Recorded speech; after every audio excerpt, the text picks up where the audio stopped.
Good morning, ladies and gentlemen. I'm Tassos. Welcome back to my channel. This is a video I'm doing after a request from my buddy Pixel Seas. I thought it would be also a good idea to do something like this. So we'll be taking a little tour around my house, showing you my video game collection. But just because it's morning, there's another extra thing that I really have to do. Let's get on with it. So yeah, my little block shovel and some coffee. Not gonna show you the entire quantity of the coffee I'm throwing in there because I know you'll get worried.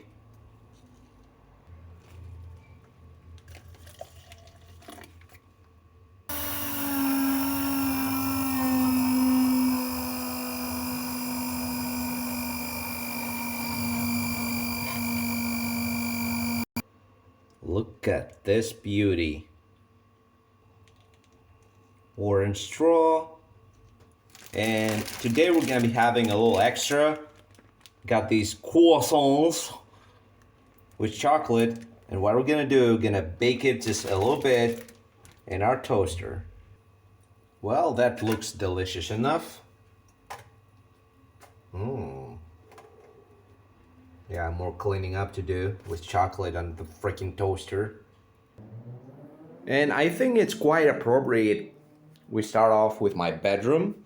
And I don't know if you can see that.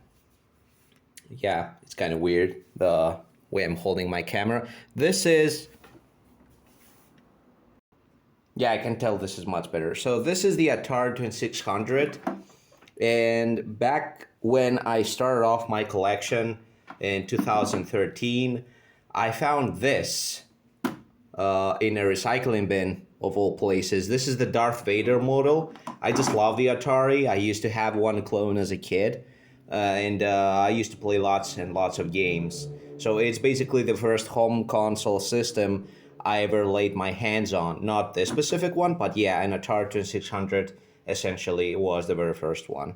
You can see the Junior Pac-Man over there. I made a video last time about this. And we have an Asian Sega Mega Drive. This is the Asian Genesis counterpart.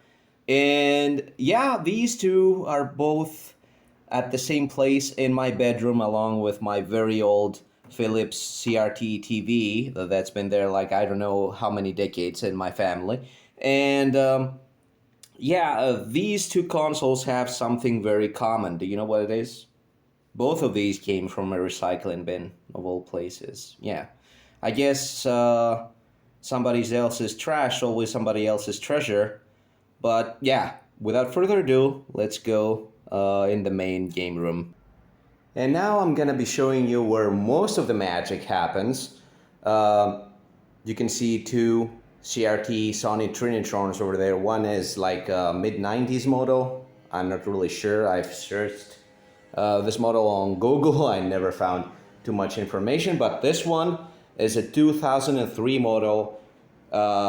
If you're wondering how good it is, oh my god, you have to play Resident Evil 2 on Dreamcast on this one.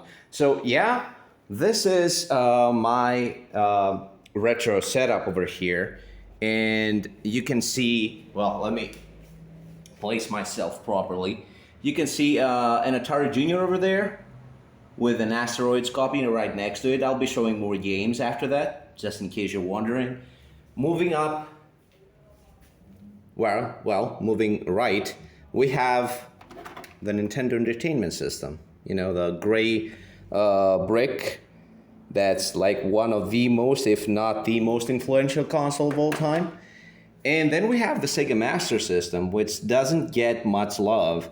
And it's actually the very first video game system that I got with money I've earned on my own, even if it was by luck. Oh my god, yeah, I feel such a fanboy. This is the Super Nintendo. At least for me, it's the definition of the retro video game console where everything have aged, well, not entirely everything, but most of it have aged like a fine wine. This is that was a powerhouse for its time. And just in case you're wondering, this is the Super Game Boy adapter, and look, the game is on there. Yeah. My friend Ellen has been playing Barbie on it. Yeah, and now your name is on the show, Ellen. So yeah, she can beat my ass, basically. Like physically, like she can beat my ass, so I better not say anything else. Yeah, basically, yeah, this is the Super Nintendo, but the Super Nintendo wouldn't have been as important if it wasn't for the Sega Mega Drive. Unarguably, yeah, you can see like I'm not totally absolute. Yeah, the sexiest console in my collection. Like come on, look at that. Look at that. Look at the curves on that. Ooh, does it look sexy? The sexy Sega Mega Drive, the very first model. And of course we have the Nintendo 64, which is already plugged in. We've been playing like 4 players. Oh my god, I can't.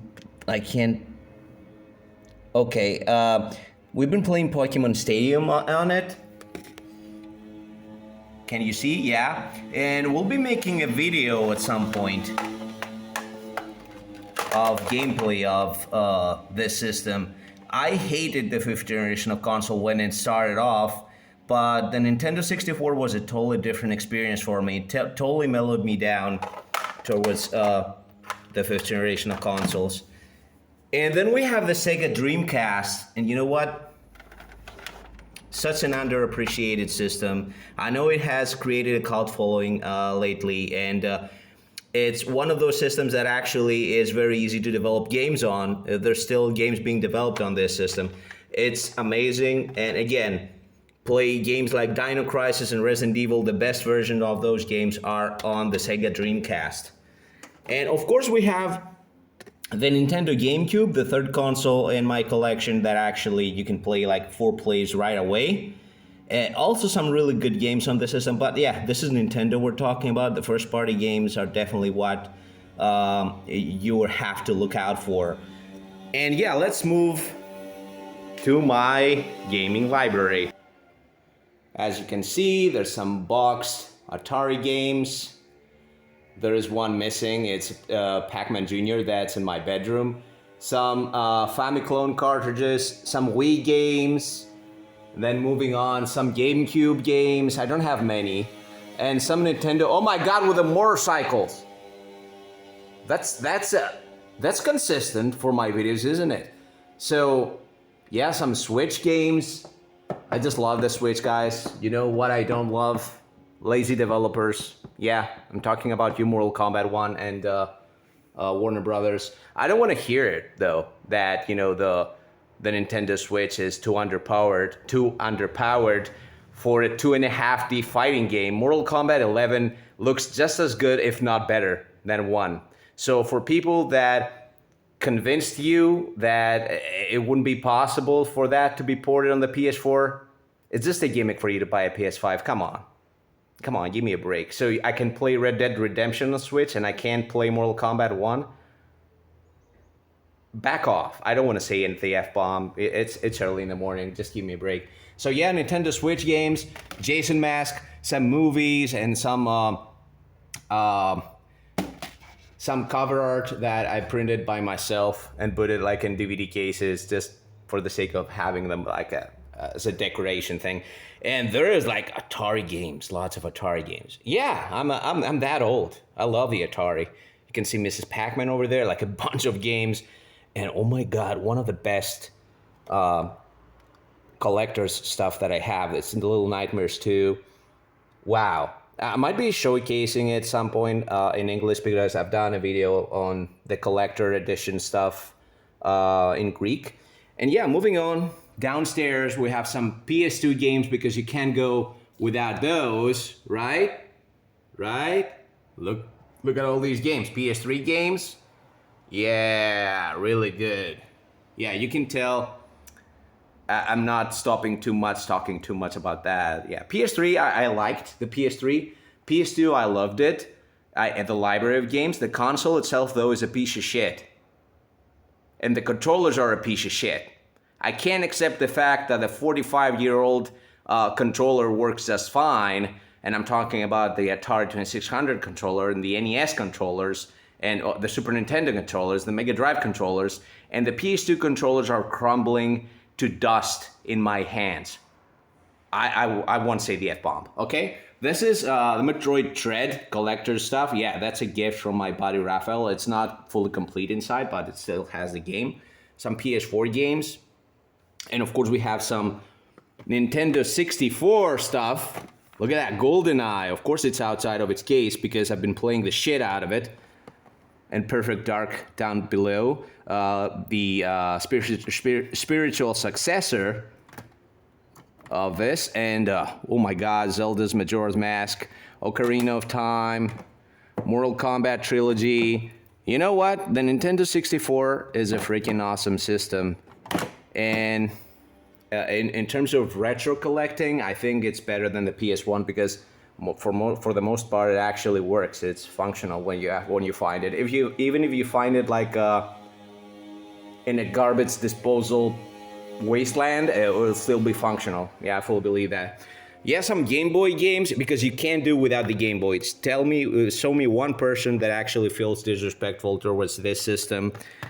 Some Dreamcast games, Worms, Armageddon, UEFA Strike, and Japanese games, which, yeah, I'm gonna show you that. Why not? Look. Godzilla Generations. Wow, like if you would ask me one reason why I would want to buy a Dreamcast when it had come out, it was because of Godzilla, because I'm a huge Godzilla fan. House of the Dead 2. My Sega Dreamcast is Japanese also, so yeah. This is definitely the primary reason for me having those. Sega Bass Fishing. Wow, awesome game. You know, if you don't like fishing, I understand, but yeah. Anyways, Sega Dreamcast games.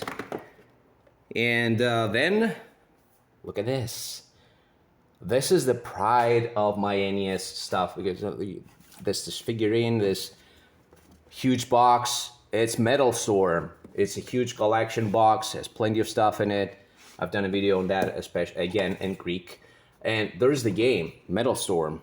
This came out in 2019. This is a re-release, a reproduction card, but you know, with all of the legalities met by made by IREM, not by IREM. You know, that was made by, oh my god, by Retrobit. This was made by Retrobit. It was republished by Retrobit, and it's in clear blue. Let me show you that. Look at this cartridge. This looks so beautiful. Yeah, I don't want to waste too much. And moving on, some unboxed, but some loose cartridges for the NES, some really great games, and some retro cards that I just had to own, like this one. Also a really nice game to play on Halloween. Splatterhouse One Pack Graffiti. This is a really nice game. Really nice one. Of course, we have classics like The Adventure of Link. Yeah, look at that. Look at that. Look at that, man. Just look at it.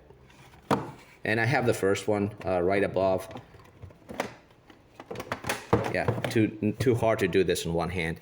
And moving on down here, like I warned you, I'm a huge Godzilla fan. This is the NECA 1962 Godzilla figure by, you know, it's vinyl, and look at the detail. This guy rocks. Of course he rocks. He has a couple of new good movies coming up. And yeah, some boxed games. Move a little bit, Godzilla. Just don't far breathe my face. And yeah, Plock, Mickey Mouse, The Magical Quest, Super Metroid, Super Ghouls and Ghosts. Everything is super in this console. Give me a freaking break. Mortal Kombat 1, 2, Super Castlevania 4, Batman Returns. Come on, man. Give me a break. The Super Nintendo is awesome. And some unboxed cartridges. Look at this mess. You know what I hate about the European cartridges? Look at the shape of those. Yeah, they look beautiful. Yeah, I'll give them that. Not this one. This one looks like a piece of shit. Yeah, look at that. Look at that. Do you want to see how these stack up? You can see how do these, like if I remove one of these, everything is gonna fall down. But look at the US cartridges. That's what I'm talking about. What happened to end labels? Is that like such an inconvenience? Whatever.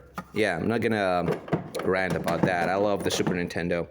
And then we're gonna be moving up here. And for all those that were ready to blame me for being a Super Nintendo fanboy, just look at this. Just look at this. Just look at that. Look at that. You want to know something? You want to know my humble and honest opinion? If you want to be a retro video game collector, if you want to start up right now, what you want to do is start off with a Sega Mega Drive or Sega Genesis, because the games come dirt cheap and they're awesome games, really good games. I didn't even have to start, like, look at that, my personal favorite, you know, probably the best action platformer ever made, and by Konami, Rocket Knight Adventures. Of course, we have the Splatterhouse games, Splatterhouse Part 2. We have Part 3, it's in Japanese. Moving down here, more of those, Sega Master System moving on, but some Japanese Mega Drive games. These two in particular, Danger Seed and Twin Hawk, those came in the recycling bin with the Asian Mega Drive, yeah. And we have a Jason Voorhees NECA figurine over here. Some Sega Master System unboxed cartridges, some box cartridges. And this is the box of my arcade Mortal Kombat. So we'll be moving on there just before we close the video, because this is getting out of hand. It's like 16 minutes, over 16 minutes long. Another Godzilla, the NES Godzilla. That's the NES Godzilla in their boxes. And look at this Mega Man. That Mega Man was made by an awesome guy at AthensCon by paper. He made all this with paper. Look at that. And yeah, last but not least, where would we be, all these guys that grew up in the 90s, without these two? The pride of my arcade collection. I still want to get a Pac-Man one. I can't seem to find one. And of course, you know, it's also the money. I'm not some kind of rich guy that owns a pool or a Lamborghini or anything. I'm just a normal average wage guy and can barely manage with what I have right now. So, Street Fighter, Mortal Kombat. This one also has a freaking stool, bar stool. Look at that. You can sit on that track and have a holy ass.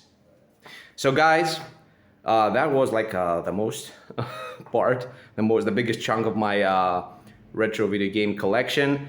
I hope you liked the video. I hope it did take too long for me. I mean, come on, it's like 18 minutes in. If you enjoyed what you've seen right here, press like, subscribe. Helps the channel grow. As for me, I'll see you next time. Thanks for watching. Have a good one.